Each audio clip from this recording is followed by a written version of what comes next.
নমস্কাৰ বন্ধুসকল, মই হিৰেন। আপোনালোকে এই ভিডিঅ'ত জানিব হিন্দুসকলৰ 108 সংখ্যাৰ ৰহস্য কি।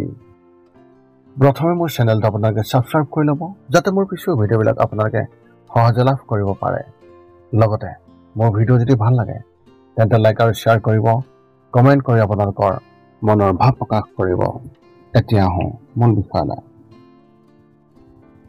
হিন্দুৰ ভাগ্যৰ সংখ্যা কিমান বুলি ক'লে আমি সকলোৱে জানো যে 108 সংখ্যা। কিন্তু এই 8 সংখ্যাৰ অৰ্থ কি আপুনি জানেনে? আচলতে কোনোবাই হিন্দুৰ ভাগ্যৰ সংখ্যা কিমান বুলি সুধিলে তেওঁক উত্তৰ দিয়াটো হ'ল 108 সংখ্যা। কিন্তু কিয়? ৰোজাৰীত 108টা গুটি কিয় আছে আৰু আমি কিয় মাত্ৰ 108 বাৰহে ভগৱানৰ নাম জপ কৰোঁ? এনে পৰিস্থিতিত 108 সংখ্যাৰ সন্দৰ্ভত বহু প্ৰশ্ন উত্থাপন হয় যদিও ইয়াৰ তাৎপৰ্য কোনেও স্পষ্টকৈ নাজানে। এনে পৰিস্থিতিত আজি আমি এই 108 সংখ্যাৰ গোপন কথা আপোনালোকৰ আগত শ্বেয়াৰ কৰিবলৈ এই ভিডিঅ'টো প্ৰস্তুত কৰিছোঁ। এই ভিডিঅ'টোৰ আপুনি সম্পূৰ্ণৰূপে বিজ্ঞান, গণিত, জ্যোতিষ, ধৰ্মীয়, আধ্যাত্মিক আদিৰ লগত জড়িত 108 সংখ্যাৰ গুৰুত্ব জানিব পাৰিব আৰু বুজিব পাৰিব। এতিয়া প্ৰশ্ন হ'ল 108 মানে কি? এই 8 সংখ্যা কাৰ বুলি বিশেষভাৱে আলোচনা হয় আৰু সকলোৰে উত্তৰ হিন্দু আৰু সনাতন ধৰ্ম বুলি কয়। কিন্তু এই সংখ্যাৰ গুৰুত্ব বিশ্বৰ অন্যান্য ধৰ্ম যেনে বৌদ্ধ, জৈন বা শিখ ধৰ্মতো যথেষ্ট আছে। আনকি খ্ৰীষ্টান ধৰ্ম আৰু ইছলাম ধৰ্মতো এই 108 সংখ্যাৰ গুৰুত্ব দেখিবলৈ পোৱা গৈছে। কাৰণ হিন্দু ধৰ্ম সম্পূৰ্ণৰূপে বিজ্ঞানৰ ওপৰত ভিত্তি কৰি গঢ় লৈ উঠিছে আৰু ইয়াত থকা সকলো বস্তু কেৱল ইয়াৰ ওপৰত ভিত্তি কৰিহে আপোনালোকক প্ৰকাশ কৰা গৈছে। এনে পৰিস্থিতিত আজি আমি আপোনালোকৰ সন্মুখত এটা বা দুটা নহয়, মুঠ 13টা পইণ্ট আগবঢ়াইছোঁ। এই 108 সংখ্যাৰ অৰ্থ আৰু গুৰুত্ব বুজাবলৈ ওলাইছোঁ। এই ভিডিঅ' দেখাৰ পিছত আপুনি নিশ্চিতভাৱে 108 সংখ্যাৰ গুৰুত্ব কি আপুনি জানিব পাৰিব। সৰ্বপ্ৰথমটো পইণ্ট হৈছে ভগৱান শিৱৰ অৰ্গী। যেতিয়া ভগৱান শিৱ ক্ৰোধিত হয় বা অত্যন্ত সুখী হয়, তেতিয়া তেওঁ নিজৰ মূল নৃত্য তাণ্ডৱ প্ৰদৰ্শন কৰে। আপুনি হয়তো টিভি আদিত দেখিছে, কিন্তু আপুনি জানেনে এই তাণ্ডৱ নৃত্যত মুঠ 108 প্ৰকাৰৰ ভংগীমা আছে। ইয়াৰ অৰ্থ হ'ল ভগৱান শিৱই 108টা ভিন্ন ভংগীমাত তাণ্ডৱ নৃত্য প্ৰদৰ্শন কৰে।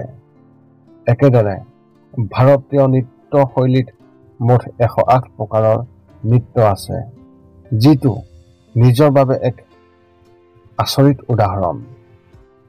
2 নম্বৰ তথ্য হৈছে ভগৱান শ্ৰীকৃষ্ণৰ 108 গোপী। যৌৱনত ভগৱান শ্ৰীকৃষ্ণই বৃন্দাবনত ৰাসলীলা কৰিছিল। পূৰ্ণিমাৰ নিশা শ্ৰীকৃষ্ণই 108 গৰাকী গোপীৰে বিশেষভাৱে ৰাসলীলা সৃষ্টি কৰিছিল। সেই সময়ত শ্ৰীকৃষ্ণই তেওঁৰ মায়াৰ প্ৰভাৱত 108টা ৰূপ লৈছিল, যাতে কোনো গোপীয়ে তেওঁক মিছ নকৰে। ইয়াৰ পিছত 6 মাহৰ বাবে এই মহাৰাসৰ আয়োজন কৰা হয়, য'ত ভগৱান শিৱ নিজেই গোপী ৰূপত আছিল। 3 নম্বৰ তথ্য হৈছে বিশ্ব ব্ৰহ্মাণ্ডৰ প্ৰকৃতি। হিন্দু ধৰ্ম অনুযায়ী আমাৰ মুঠ 27টা নক্ষত্ৰ আছে, যাৰ 4টা দিশ আছে। যদি 27ক 4ৰে গুণ কৰা হয় অৰ্থাৎ পূৰণ কৰা হয়, তেন্তে মুঠ 108 হ'ব। এইদৰে এই সংখ্যাই সমগ্ৰ বিশ্বব্ৰহ্মাণ্ডৰ ৰূপটোকো প্ৰতিফলিত কৰে। 108 সংখ্যাৰ এই অৰ্থই অতি বহল ৰূপ দেখুৱাইছে। 4 নম্বৰ তথ্য এনেধৰণৰ: সূৰ্য, পৃথিৱী আৰু চন্দ্ৰ। আধুনিক বিজ্ঞানৰ উত্থানৰ বহু আগতেই আমাৰ ঋষিসকলে সৌৰজগতৰ বিষয়ে বিস্তৃত আৱিষ্কাৰ কৰিছিল। পৃথিৱীৰ বাহিৰেও তেওঁ আন আন গ্ৰহ, নক্ষত্ৰ, ইহঁতৰ মাজৰ দূৰত্ব আৰু ইয়াৰ ব্যাস আদিৰ বিষয়ে অতি সঠিক অনুমান কৰিছিল, যেনে সূৰ্য আৰু চন্দ্ৰৰ ব্যাস, চন্দ্ৰ আৰু পৃথিৱীৰ পৰা সূৰ্যৰ দূৰত্ব ইত্যাদি ধৰণৰ। আৰু ইয়াৰ সৈতেও 108 সংখ্যাৰ সম্পৰ্ক আছে, যিটো আজিও আধুনিক বিজ্ঞানেও মানি লৈছে।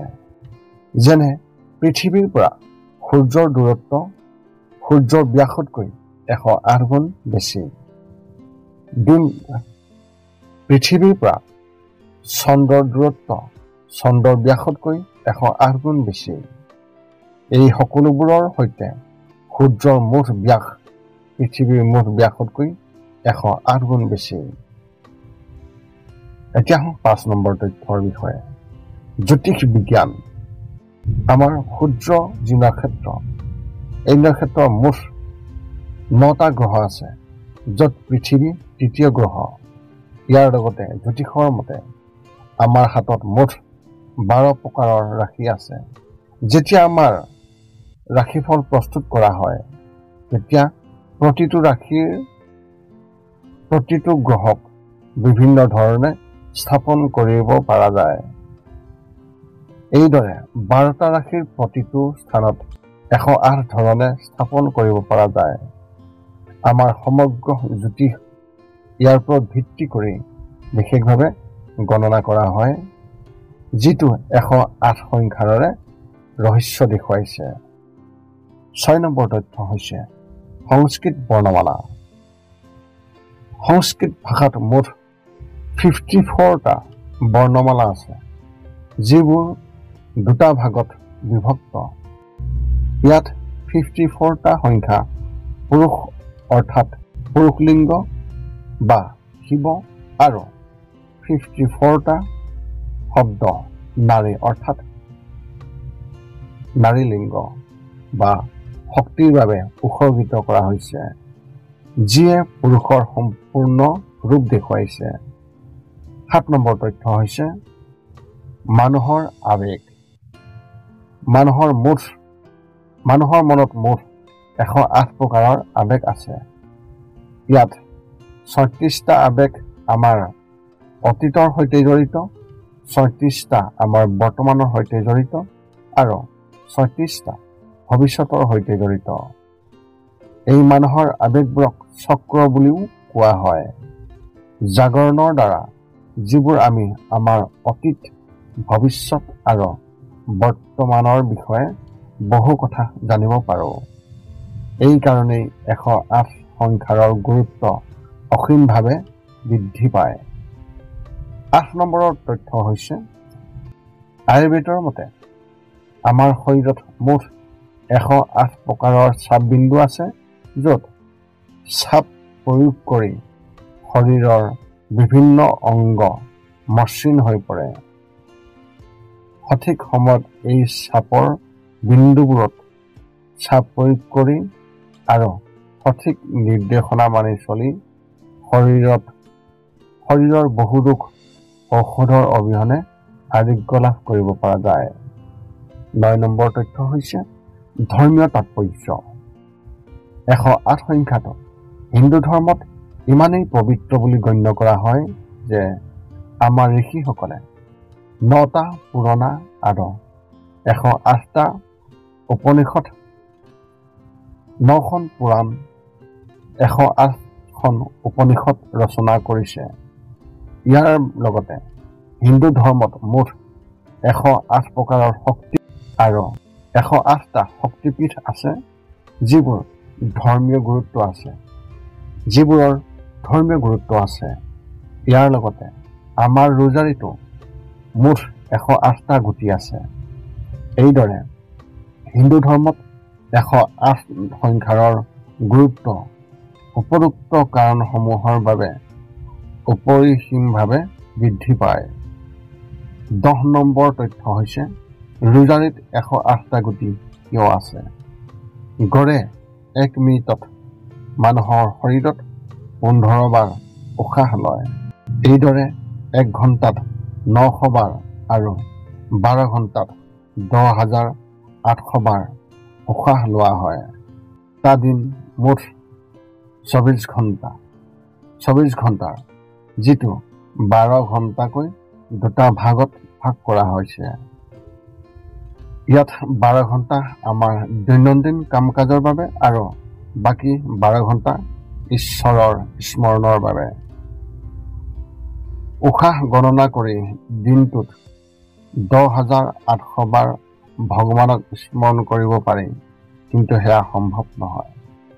সেইবাবে আমাৰ ধৰ্মীয় গ্ৰন্থত ইয়াক মুঠ 108 বাৰ জপ কৰা বুলি কোৱা হৈছে। এইকাৰণে এখন ৰোজাৰীত মুঠ 108টা গুটি আছে। 108 সংখ্যাৰ এই অৰ্থ সকলোৰে মনত মুগ্ধ কৰে। 11 নম্বৰ তথ্য হৈছে গংগা নদী। গংগা নদীক হিন্দু ধৰ্মৰ আটাইতকৈ পবিত্ৰ নদী বুলি গণ্য কৰা হয়। ইয়াৰ দৈৰ্ঘ্য আৰু প্ৰস্থ অনুমান কৰিলে দেখা পাম যে গংগা নদীয়ে দ্ৰাঘিমা ৰেখাৰ লগত 12 ডিগ্ৰী আৰু দ্ৰাঘিমা ৰেখাৰ লগত 9 ডিগ্ৰী কোণ তৈয়াৰ কৰে। এই দুটা সংখ্যাক একেলগে গুণ কৰিলে মুঠ 108 হয়। 12 নম্বৰ তথ্য হৈছে 9 নম্বৰৰ যি সংখ্যা হিন্দু ধৰ্মতো গুৰুত্বপূৰ্ণ স্থান আছে। 9 সংখ্যাক ব্ৰহ্মৰ প্ৰতীক বুলি গণ্য কৰা হয়। 108 সংখ্যাৰ যোগ কৰিলে মুঠ 9 হয়। একেদৰে যিকোনো সংখ্যাৰে 9 গুণ কৰক, উত্তৰটোৰ সংখ্যাবোৰ যোগ কৰক। যেতিয়ালৈকে ই এটা সংখ্যা হৈ নাযায়, আপুনি দেখিব যে শেষত আপুনি 9 সংখ্যাটো পাব। সদৌ শেষত 13 নম্বৰ যি তথ্য, মানুহৰ শৰীৰৰ উচ্চতা 108 ডিগ্ৰী ফাৰেনহাইট হৈছে মানুহৰ শৰীৰত আভ্যন্তৰীণ উচ্চতা। যদি বাহিৰত একে উচ্চতা ৰখা হয়, তেন্তে শৰীৰৰ সকলো অংগই কাম কৰা বন্ধ কৰি দিব আৰু মানুহৰ শৰীৰ গলিবলৈ আৰম্ভ কৰিব। ইয়াৰ অৰ্থ হ'ল 108 ডিগ্ৰী উচ্চতা মানুহৰ শৰীৰে সহ্য কৰিব পৰা সৰ্বোচ্চ সীমা। তাৰ পিছত মানুহৰ শৰীৰ গলিব পৰা অৱস্থাত থাকে। এতিয়া আপোনালোকে নিশ্চয় ভালদৰে বুজিব পাৰিছে যে হিন্দু ধৰ্মত 108 সংখ্যাটোক কিয় ইমান গুৰুত্বপূৰ্ণ স্থান দিয়া হৈছে, লগতে 108 সংখ্যাৰ অৰ্থ কি আৰু ইয়াৰ সম্পৰ্ক কাৰ লগত আছে, সেই বিষয়ে আপুনি জ্ঞান আহৰণ কৰিলে বুলি আমি আশা কৰোঁ। এতিয়া ভৱিষ্যতে যদি কোনোবাই আপোনাক হিন্দু ধৰ্মত 108 সংখ্যাটো কিয় ইমান গুৰুত্ব দিয়া হয়, এনেধৰণৰ যদি আপোনাক প্ৰশ্ন সোধে, তেন্তে আপুনি এইকেইটা কাৰণ কওক যে তেওঁ আপোনাৰ জ্ঞানৰ অনুৰাগী হৈ পৰে। ইয়াৰ সমান্তৰালকৈ হিন্দু ধৰ্মৰ মহত্ব আৰু 108 নম্বৰৰ গুৰুত্ব আপুনি নিজেও জানিব পাৰিলে আৰু আনকো আপোনালোকে খুবেই ভালদৰে বুজাব পাৰিব আৰু তেওঁ নিশ্চয়কৈ আপোনাক আচৰিত পাব। যদি আপোনাৰ মনত এতিয়াও জ্যোতিষ সম্বন্ধীয় কিবা প্ৰশ্ন আছে, তেন্তে আমাক এই ভিডিঅ'ৰ তলত কমেণ্ট কৰি আমাক অৱগত কৰক আৰু আমি আপোনালোকৰ প্ৰশ্নৰ উত্তৰ সকলো সময়তে দিবলৈ আমি সকলো সময়তে সাজু আছোঁ। পুনৰ লগ পাম অন্য এটা ভিডিঅ'ত। আজিলৈ ধন্যবাদ।